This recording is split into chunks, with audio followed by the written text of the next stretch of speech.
Okay, so vertex algebras appeared in the 1980s because they were realized as the symmetry algebras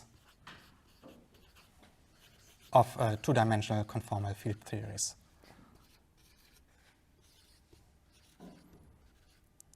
So I just write CFT, conformal field theory, and that was very interesting because if you have a string, a one-dimensional object, propagating in space-time, it describes a two-dimensional worldsheet, and the quantum field theory of that is a conformal field theory. So, so this means these conformal field theories, they are major ingredients of string theory.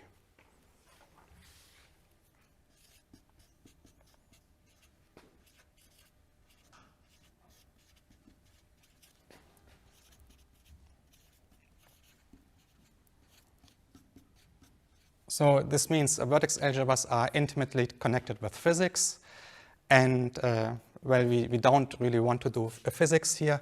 So, but you probably have heard that string theory had an enormous impact on mathematics in general, and the vertex algebras as such, they had a very big impact at the beginning in something called Monstrous moonshine. So this was the first highlight.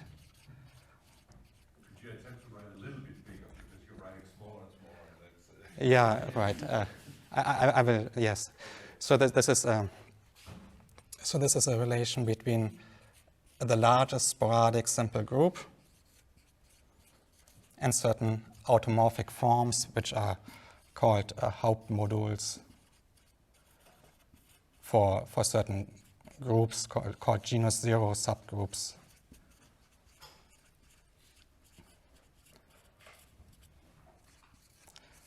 Of SL2R.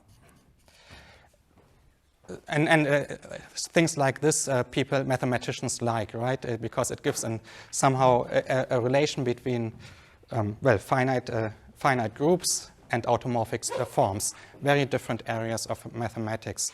And the reason how it appears was there was a specific such vertex algebra on which this largest sporadic group acts. And this vertex algebra was of the type that it allowed for a string theory construction. And then these Hauptmoduls were somehow encoded in this string construction. So in fact, also this Monstrous moonshine, the proof was nothing but making the bosonic string more or less rigorous, mathematically. Okay, but much more generally, we are interested in representation theory. And at that time, the conformal field theories physicists were looking at were called rational conformal field theories. It's not a very suggestive name, but there was the physicists, in particular Moore and Seiberg, they realized that the axioms of a rational conformal field theory are essentially the formalizing what we now know is a modular tensor category. So a very specific category. So that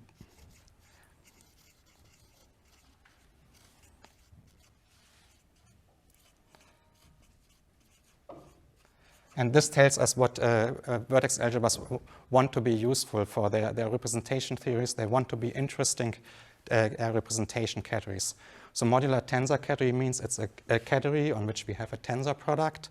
And this modular means it has many, many nice properties. It means it's a category that has only finitely many simple objects. Every object is a direct sum of simple objects. The tensor product is commutative up to isomorphism. That's called a braiding.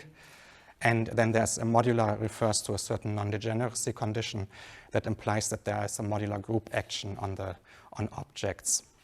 And this was quite influential because these modular tensor categories were then used to color ribbon diagrams, to color links and knots with objects of a category and to give you then invariants of such. So this means this modular tensor category were the first ingredient you need in order to describe invariants of also three manifolds. So it became then very important for low-dimensional topology. Okay, and then maybe up to the mid-2000s, the conformal field theory was mostly important for string theory, and the vertex algebras were mostly living in this rational picture where everything was semi-simple and these modular tensor category arose. But now, over the last 10, 15 years, the picture has changed a little bit. So now it's the conformal field theories in physics. They don't, the vertex algebras, they are not so interesting anymore because of being the symmetry algebra of a conformal field theory, but they themselves appear as invariants of higher dimensional quantum field theories. And this usually goes under the name 2D to, let me write, higher dimensional quantum field theory correspondences. So usually these are 2D, 3D, or 4D correspondences. And what turns out is that just a vertex algebra itself is somehow a meaningful invariant of, for example, a 4-dimensional quantum field theory. Or a category of modules of a vertex algebra is a meaningful invariant of a 3-dimensional or also 4-dimensional theory. And and from a mathematics point of view, there are that this manifests itself in a variety of subjects. So one important one is probably the quantum geometric Langlands correspondence.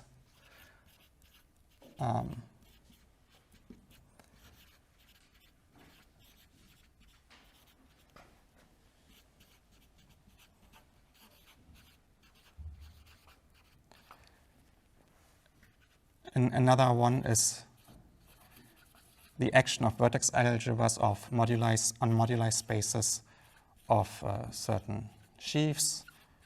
The physicist says instantons. Then there are other areas like topological recursion.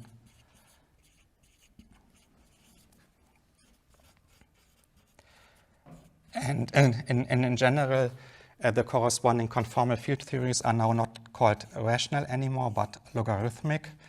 Logarithmic referring to that logarithmic singularities appear in correlation functions, and that relates to that the representation categories are not semi-simple anymore.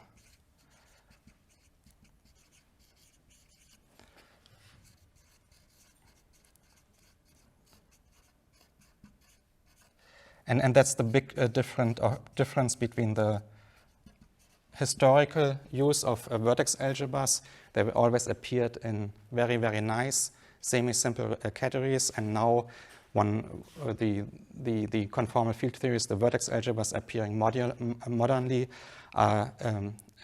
appear in the non-semi-simple settings. This means one has modules that are indecomposable but not completely reducible. And so what's my plan is to tell you what a vertex algebra is and go into the direction of non-semi-simple representation categories, because this is what one nowadays should know. I have prepared the first 4 days, I imagine, and the last day I want to tell you whatever you are most interested in, and so I hope that I will get some input from you during the first day so that I know which direction is most exciting for you to go to. So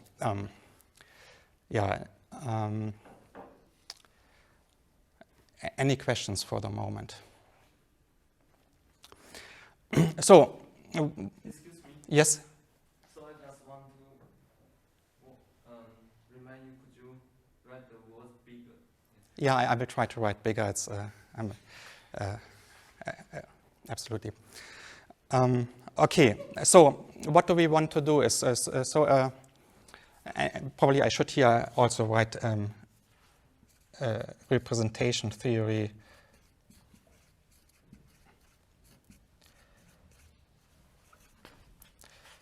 of affine Lie algebras.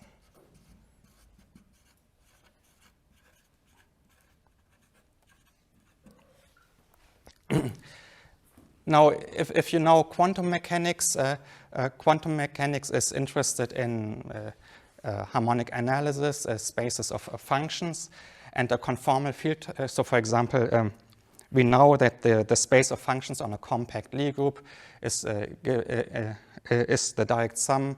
I mean, it carries a left action and the right action of the Lie algebra via invariant vector fields, and it's just the direct sum over all integrable modules paired with their dual representation. Now, a conformal field theory wants to be somehow a quantization of that. That means it wants to it wants to have a Hilbert space that is a huge direct sum of modules for a left and a right action of a vertex algebra, somehow quantizing the invariant vector fields of the Lie algebra, and then one wants to study it. And the vertex algebra wants to be the quantization of these invariant vector fields. And that's probably a good analogy to look at. And in fact, Can you write down what you're saying at the moment? Yeah. So if we take G to be a compact Lie group,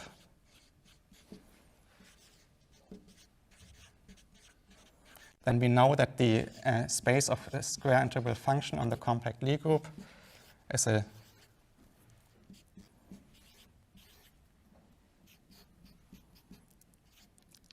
carries an action of left and right invariant vector fields.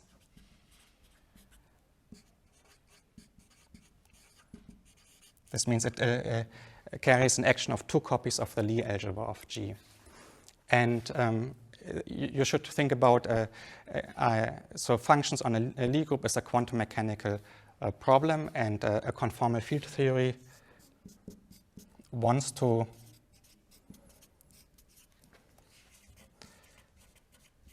quantize this, and you can think about the VOA as the quantization.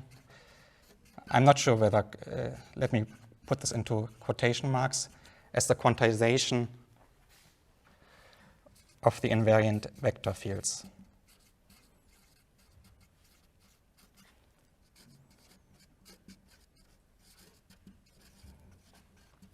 So this means what do we want is we don't want an action of the Lie algebra anymore, but somehow of fields that replace the Lie algebra.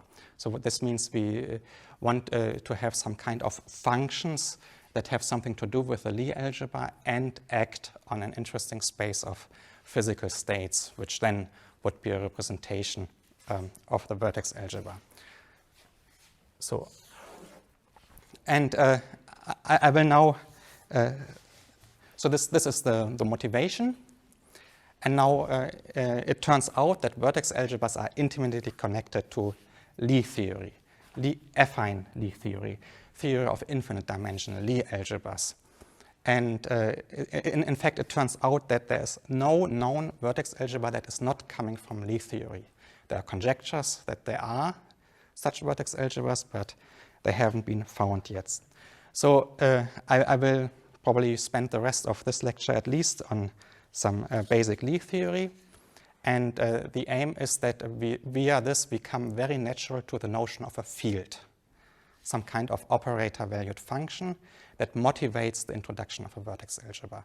So I will not define a vertex algebra immediately, but somehow try to lead you fairly naturally to it. Okay, so this means part one is Lie algebras. Hey, can I ask a couple questions on the introduction? Go ahead. One question is, why is representation theory of affine Lie algebras in the modern part? Right, it should be here as equally well. Yeah. Yeah. We have a couple microphones if we're about this. But I think everybody can. Okay. You can just either repeat. It's further. Yeah, so the question was why I put affine Lie algebras here. I should not. I should have put it in both. And my other question is, when you say that it wants to quantize quantize this, do you really mean like maps of something into that, or do you really mean that you want to quantize this thing itself? Just repeat the question. Yeah. So the question was is what I mean by quantizing is so I put it in quotation mark. What it wants to be is it wants to be some kind of object that allows for a notion of a classical limit, where the classical limit would just be the original space of functions. and one can formalize it, then exists a notion of a classical limit, and it would exactly be this, but I will not discuss that further. It's any further questions? Yes? I know this AGT correspondence between two-dimensional CFT and four-dimensional gauge theory. Does it enter into this modern? Yeah, absolutely. I could maybe lose a few more words about this. So this Langlands correspondence is, we will introduce fields, and not only to the vertex algebra itself, but also to modules and to operators that intertwine between modules. And once you have these fields, this will be operator-valued functions in some sense. You can also introduce a notion of correlation functions, and so that means certain functions over Riemann surfaces, and then this Langlands correspondence is about correspondences between such functions. They are then D-modules. So that has not much to do with AGT correspondence. But this moduli spaces of instantons is an exactly AGT correspondence. So then it turns out these functions on the Riemann surfaces, they allow for a limit. And in this limit, you get something called instanton partition functions. And the AGT correspondence is the statement that this instanton partition function is the same thing as the norm of a specific state in a certain module of the vertex algebra. So this means this one here is something. So everything is representation theoretical in these points. This Langlands correspondence is between functions that you get from the fields of the vertex algebra of their intertwining operators. These are about very, very specific states in modules of the vertex algebra. Topological recursion computes these very specific states, and the rest is representation theory as such. And so we always have a 2-hour break. I have an office somewhere here. I will join you for lunch anyway, so please talk to me during about what you're interested in during these breaks. Okay, so let me tell you a little bit about Lie algebras, and I'll do everything for super algebras immediately, because there's no reason to make it not super, because everything is more or less the same, except that the representation theory becomes enormously more rich in the super setting. Okay, so first we start with very basics. V is a vector superspace. This just means it is Z2 graded. It's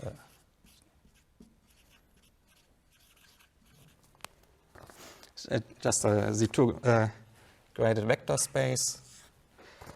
Then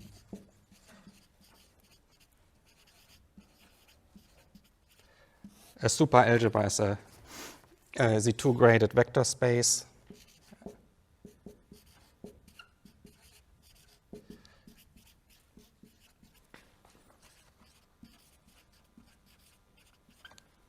Together with a bilinear operation.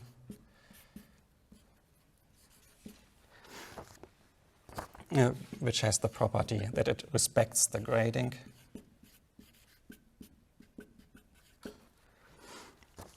And then a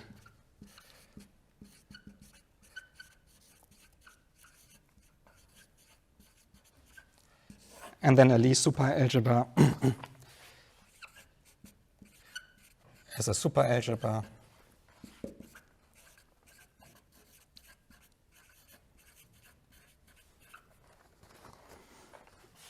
with a Lie bracket.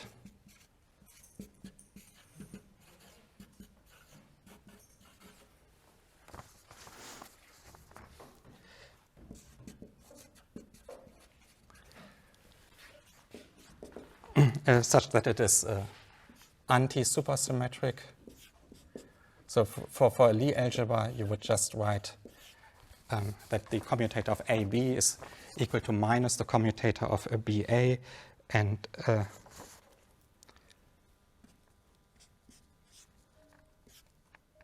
And here I'll have to add the parity.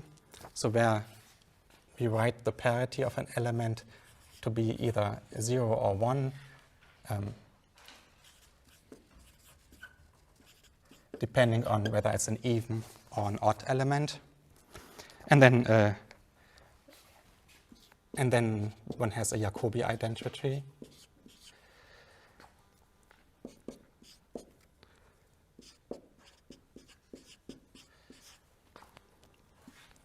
So I assume that probably most of you have seen know what a Lie algebra is.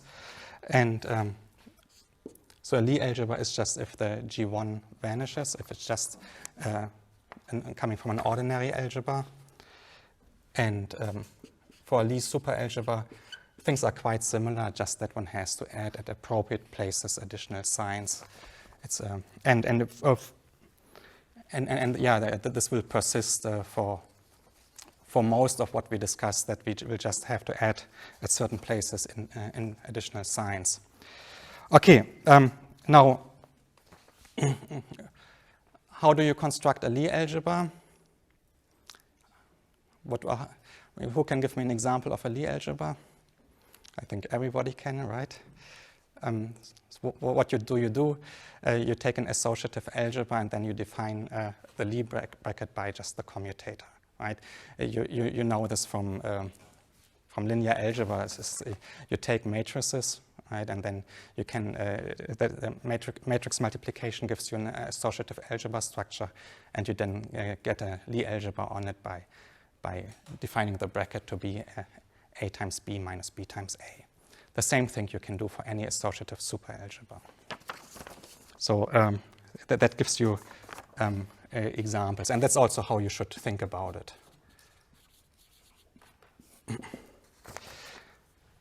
So if you have an associative superalgebra,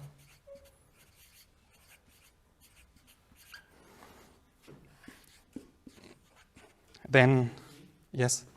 So, in the definition of super Jacobian Mm-hmm. identity, do we have the sign when the first two Lie bracket? So, You're asking whether this is correct? Or, yes, because, I mean, for this super Jacobian identity, usually we have a sign before that. That is minus 1 to the power. mhm. Well, we can just make this as a first exercise, check whether this is correct. Okay, thank you. But I'm pretty sure it is. But yeah, it's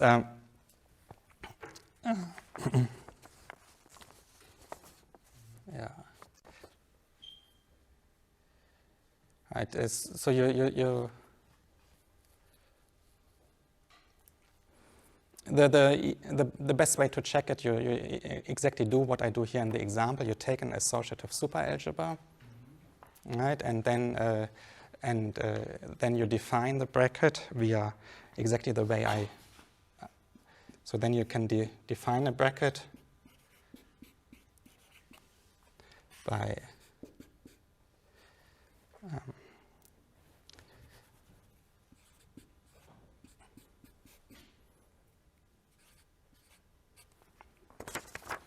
right. If you had a Lie algebra, you would just map it to a times b minus b times a, and in the super algebra setting, you add here this possible minus sign if both a and b are odd, and now you take this definition. So this is the definition of your supercommutator of a and b. This becomes, of course, most interesting if a and b are not both even, or I mean, if they're both odd. And now you simply write down all these expressions explicitly. It becomes a little bit lengthy, and you verify that you get an identity. And then, and if you don't, then please let me know. But I'm pretty sure this is correct. Thank you. And, so this definition, of course, only makes sense for homogeneous elements.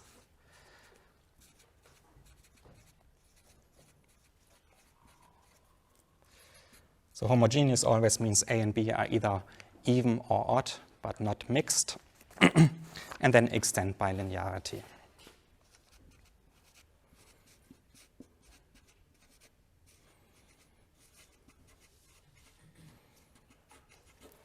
And now I can be more explicit. What kind of associative superalgebra do we know? We can take supermatrices.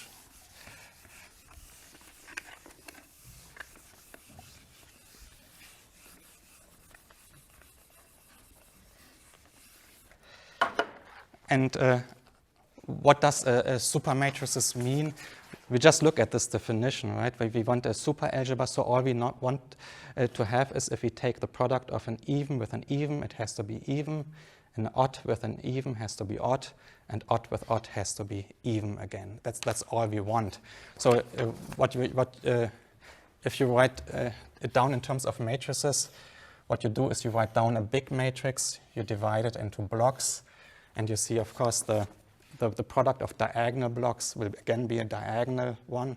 So it makes sense to define the even matrices to be the diagonal one and the odd ones the off diagonal. Clearly, even times odd will be odd, and clearly odd times odd will either be the 0, which of course is even as well, or even. So that so this means what do you call this? You call this the general linear superalgebra. So that's the algebra of and now let me write down what the even and the odd part are. So the even part are matrices of this form, block matrices where only the diagonals are non-zero. So A here is an n times n matrix. B is an m times m matrix. So here n. And then the odd part will be matrices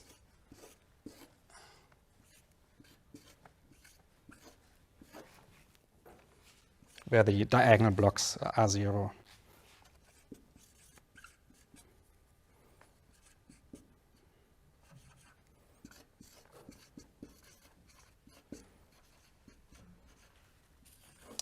Okay.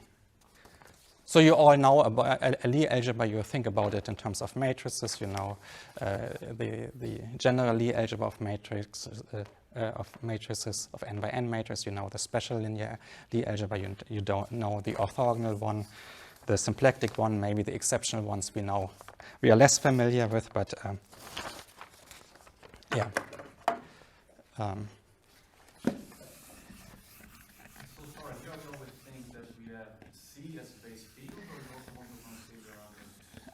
Yeah, so it turns out that in order to study the representation theories, the whole theory only works well if you work over the complex numbers.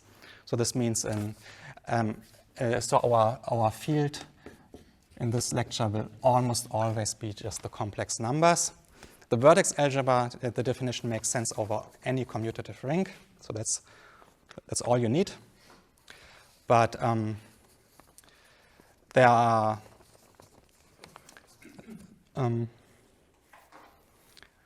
people are hoping to find interesting structure over non-characteristic zero fields. Characteristic 2 is surely a mess. Anyway, the literature is almost exclusively concerned with complex numbers. What turns out, what is really instructive is to sometimes look at vertex algebras over fields of functions, over larger fields, or rings of functions even. So that, yeah. Can I ask a question? Yes? So the Lie bracket for this thing, is it AB minus BA, or it's AB minus 1 to the power something BA? The Lie bracket is now, I take two matrices which have an even and an odd part. So the Lie bracket I have to put in this, I mean, you don't have to write it out. I have to put in this factor. This Not factor, yeah. just the usual Lie bracket. Yeah, you have to put in this factor, exactly. Thank you. So this means in particular if if you take the commutator of two odd matrices, I mean this means two of these types, it will be this matrix times the other one plus the product in the reversed order because of this additional sign. Okay, now the next thing is if you have a Lie algebra, you would like to have an invariant bilinear form. Well, if you have a Lie algebra realized in terms of matrices, you know probably that you take as invariant bilinear form the trace, just the trace of the product of matrices. Now for a super algebra, the same thing works. You just have to take the super trace. And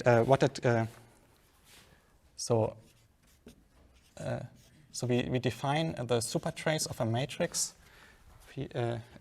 So here, and let me write it down in so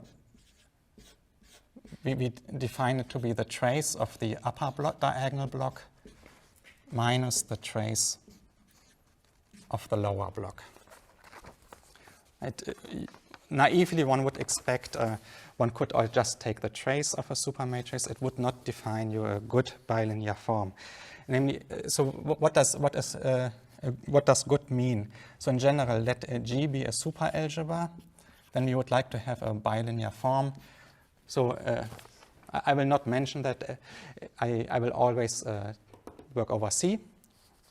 Right? And so then we call a bilinear form a supersymmetric. So you know the trace is symmetric. For a super algebra, you want it to be supersymmetric if it is symmetric up to the additional sign.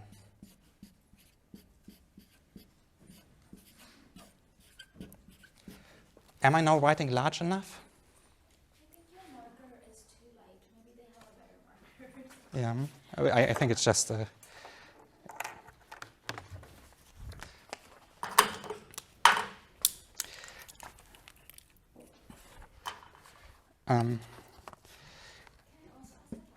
yes. So your trace just depends on the even part of your super algebra? Yeah. Doesn't depend on the odd part? Right, but what do you want to define? You want to define a bilinear form, right?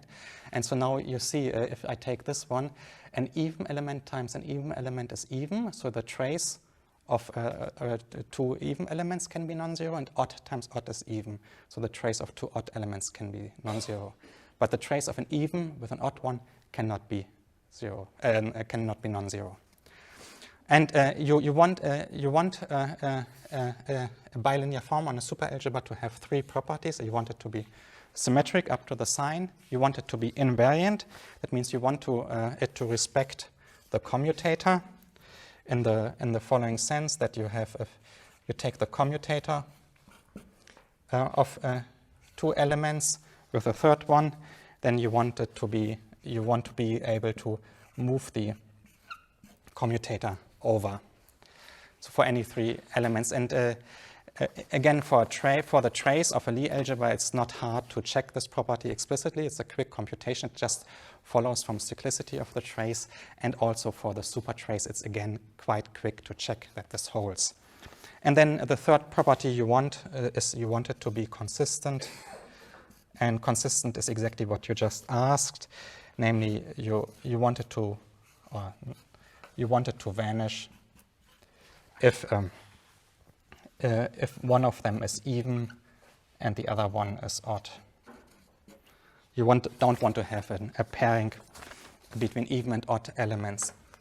Okay, so these are finite dimensional Lie algebra basics, and I introduced this because with this data we can now introduce an affine Lie algebra, and affine Lie algebras are the Lie algebras that underlie vertex algebras. So that. Sorry, what's the logic here? Does it say if this bracket is zero, then Uh, Or do you use uh, it the other way around? yeah. I put the if on the wrong place. that's yeah. Okay, so I think this is, well then, let me give you the definition of an, actually this is also quite light, right? Let me find a better. I'll give you the definition of an affine Lie algebra, and then we'll do our first break. And then after the break, we will use the affine Lie algebra to write down our first fields and check some properties that will give us a feeling about what vertex algebras are. Okay, so let G be a finite dimensional Lie superalgebra, and B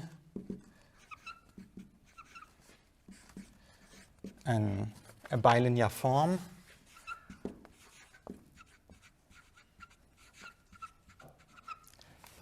and with these properties, then the affinization. Is there a name when it has these three properties? No, you say a supersymmetric invariant consistent bilinear form. It doesn't, no. That's okay. Yeah. So one word of caution for a simple Lie algebra, one knows that a simple Lie algebra up to a scalar multiple, it has a unique bilinear form, which one takes to be the killing form, the trace, and the adjoint representation.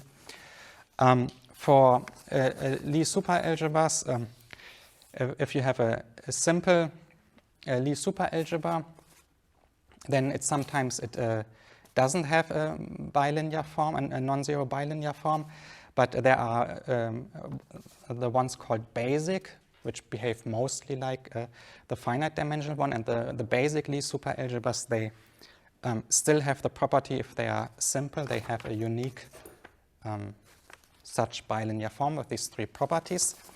However, sometimes it's not the killing form, because sometimes the killing form is identically equal to 0. And also, it turns out quite often one is also interested in non-simple Lie superalgebras, which are quite nice, but then the uniqueness of bilinear form gets lost.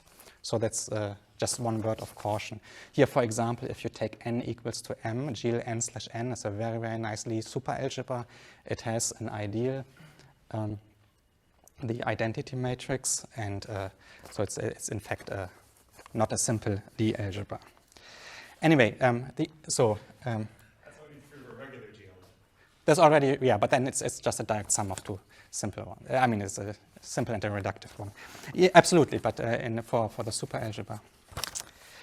Okay, so then the affinization.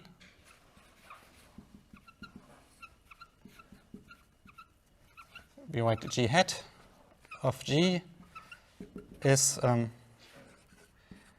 so what you take is you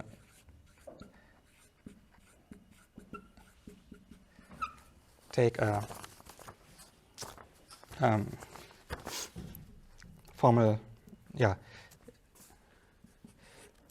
you take the loop algebra of G, so that means you just take polynomials in T and T inverse with coefficients in G, and then you add two more elements, which is usually they are denoted by K and D, and then let me use a shorthand notation. I write G with a subindex n, and I will often call this a mode, because that's the word coming from physics. And this will be my shorthand notation for x times t to the n, for x an element in my Lie algebra. Is there any fact with the affinization, like is the tensor product, where are the brackets? Are they just around the tensor product and not the direct sums? As in, is it G tensor and then that three direct sums? Or is it G tensor this, direct sums? Okay. Yeah, so it's just, so what you do is you first, this is called the loop algebra, and then you add a central element, and then it turns out you can also add a derivation. Right, and You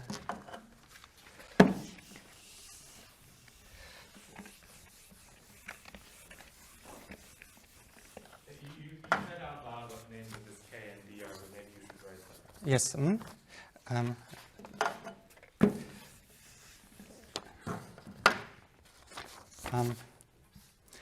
So K doesn't have a name, but it's a central element. This means it commutes with everything.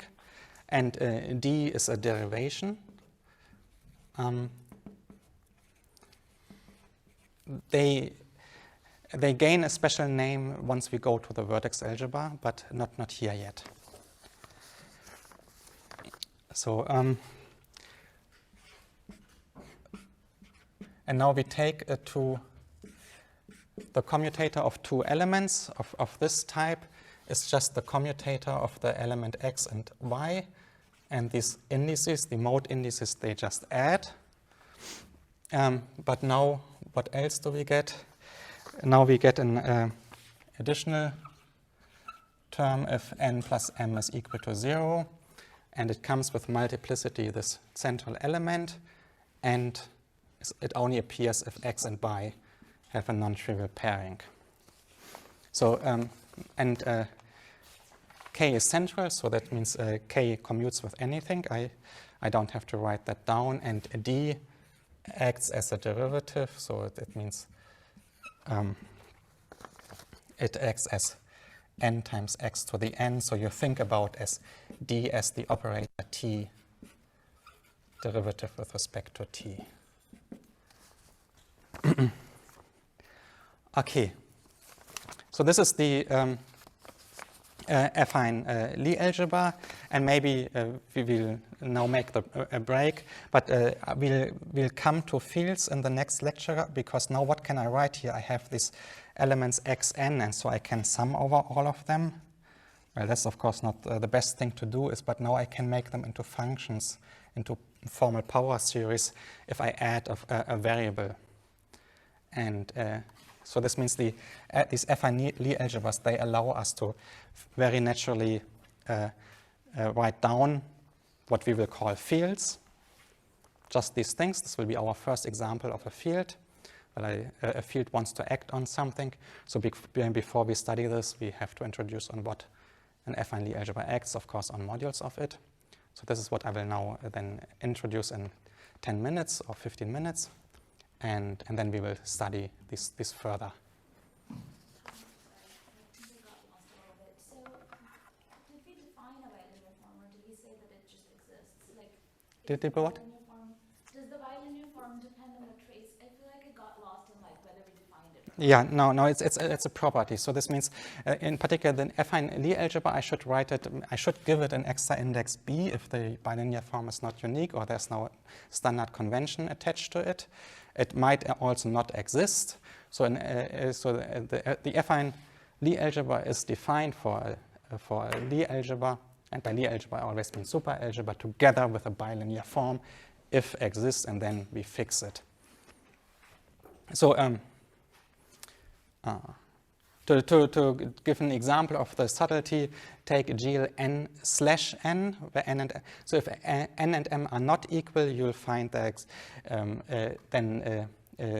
the Lie algebra will just be SL n/m, the super traceless Lie algebras, plus a one-dimensional abelian one. And on SL n/m you will have a unique bilinear form.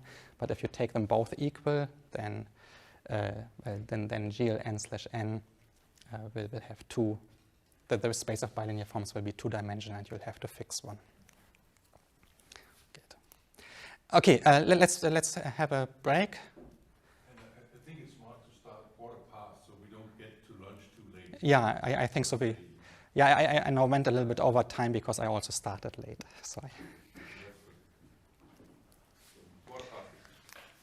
Good. Is D even? Hmm?